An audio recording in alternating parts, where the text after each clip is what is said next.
Assalamualaikum warahmatullahi wabarakatuh. Perkenalkan, nama saya Adelia Fianda Budi dengan NIM 220902500019.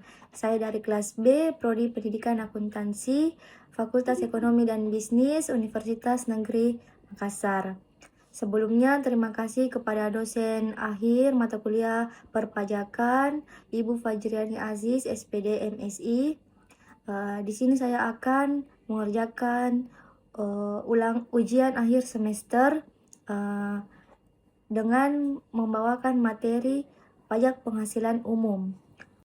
Langsung saja kita masuk ke pembahasan yang pertama, yaitu Undang-Undang Nomor 7 Tahun 1984 tentang Pajak Penghasilan atau PPh yang berlaku sejak 1 Januari 1984. Undang-undang ini telah beberapa kali mengalami perubahan dan terakhir kali diubah dengan Undang-Undang Nomor 36 Tahun 2008. Selanjutnya ada subjek pajak dan wajib pajak. Yang menjadi subjek pajak adalah yang pertama ada orang pribadi, ada warisan, ada badan, yang terakhir ada bentuk usaha tetap atau BUT. Subjek pajak juga dapat dibedakan menjadi dua. Yang pertama subjek pajak orang pribadi dan subjek pajak luar negeri. Selanjutnya ada perbedaan wajib pajak dalam negeri dan wajib pajak luar negeri. Perbedaan yang pertama ada dikenakan pajak atas penghasilan baik yang diterima atau diperoleh dari Indonesia dan dari luar Indonesia. Itu dari pajak dalam negeri, sedangkan pajak luar negeri ada dikenakan pajak hanya atas penghasilan yang berasal dari sumber penghasilan di Indonesia. Perbedaan yang kedua ada dikenakan pajak berdasarkan penghasilan neto, itu dari pajak dalam negeri, sedangkan pajak luar negeri dikenakan pajak berdasarkan penghasilan bruto. Perbedaan yang ketiga ada tarif pajak yang digunakan adalah tarif umum dan tarif pajak yang digunakan adalah tarif sepadan. Selanjutnya ada wajib menyampaikan SPT dari pajak dalam negeri dan tidak wajib menyampaikan SPT dari wajib pajak luar negeri. Selanjutnya ada objek pajak.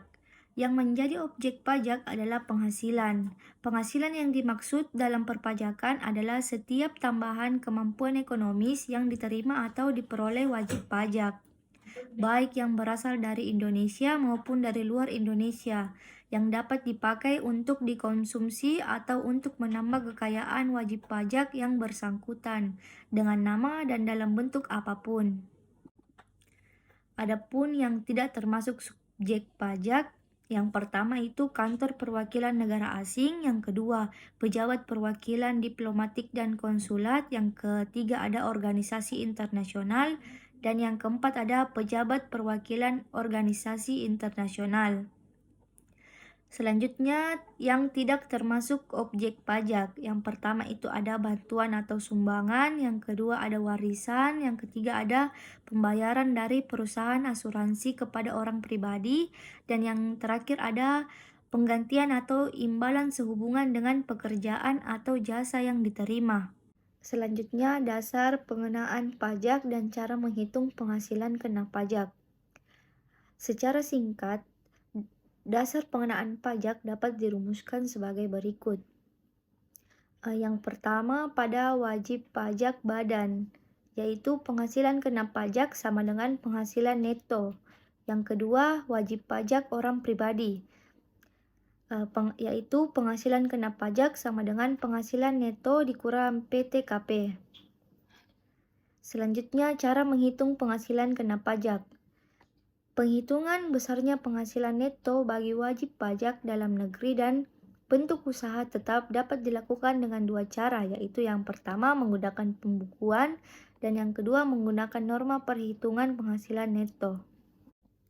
Selanjutnya ada menghitung penghasilan kena pajak dengan menggunakan norma perhitungan penghasilan neto. Apabila dalam menghitung penghasilan kena pajak, wajib pajak menggunakan norma penghitungan penghasilan neto. Besarnya penghasilan neto adalah sama besarnya dengan besarnya persentase norma penghitungan penghasilan neto dikalikan dengan jumlah peredaran usaha atau penerimaan bruto pekerjaan bebas setahun. Wajib pajak yang boleh menggunakan norma penghitungan penghasilan neto adalah wajib pajak orang pribadi yang memenuhi syarat sebagai berikut. Yang pertama, peredaran bruto kurang dari 4.800.000.000 per tahun. Yang kedua, ada mengajukan permohonan dalam jangka waktu 3 bulan pertama dari tahun buku. Yang ketiga, ada menyelenggarakan pencatatan. Selanjutnya ada cara menghitung pajak. Pajak penghasilan setahun dihitung dengan cara mengalihkan penghasilan kena pajak dengan tarif pajak sebagaimana diatur dalam Undang-Undang PPh Pasal 17. Untuk menghitung PPh dapat digunakan rumus sebagai berikut. Rumus yang pertama untuk wajib pajak badan, yaitu penghasilan kena pajak dikali dengan tarif Pasal 17. Selanjutnya penghasilan neto dikali dengan tarif Pasal 17. Penghasilan bruto dikurang biaya yang diperkenakan Undang-Undang PPh dikali dengan tarif Pasal 17. Selanjutnya untuk pajak penghasilan wajib pajak orang pribadi. Rumusnya penghasilan kena pajak dikali dengan tarif Pasal 17. Yang kedua, penghasilan neto PTKP dikali dengan tarif Pasal 17. Selanjutnya, penghasilan bruto biaya yang diperkenakan Undang-Undang PPh dikali tarif Pasal 17. Selanjutnya ada cara melunasi pajak. Pada dasarnya, wajib pajak dapat menghitung dan melunasi pajak penghasilan melalui dua cara, yaitu cara yang pertama, pelunasan pajak tahun berjalan, yaitu pelunasan pajak dalam masa pajak yang meliputi pembayaran sendiri oleh wajib pajak PPh Pasal 25 untuk setiap masa pajak dan pembayaran pajak melalui pemotongan atau pemungutan pihak ketiga berupa kredit pajak yang dapat diperhitungkan dengan jumlah pajak terutang selama tahun pajak. Yang kedua ada pelunasan pajak sesudah akhir tahun, yaitu membayar pajak yang kurang disetor, yaitu dengan menghitung sendiri jumlah pajak penghasilan terutang untuk suatu tahun pajak dikurangi dengan jumlah kredit pajak tahun yang bersangkutan, dan membayar pajak yang terutang disetor berdasarkan surat ketetapan pajak atau surat tagihan pajak yang ditetapkan oleh Direktur Jenderal Pajak apabila terdapat bukti bahwa jumlah pajak penghasilan terutang tidak benar. Yang terakhir ada contoh kasus.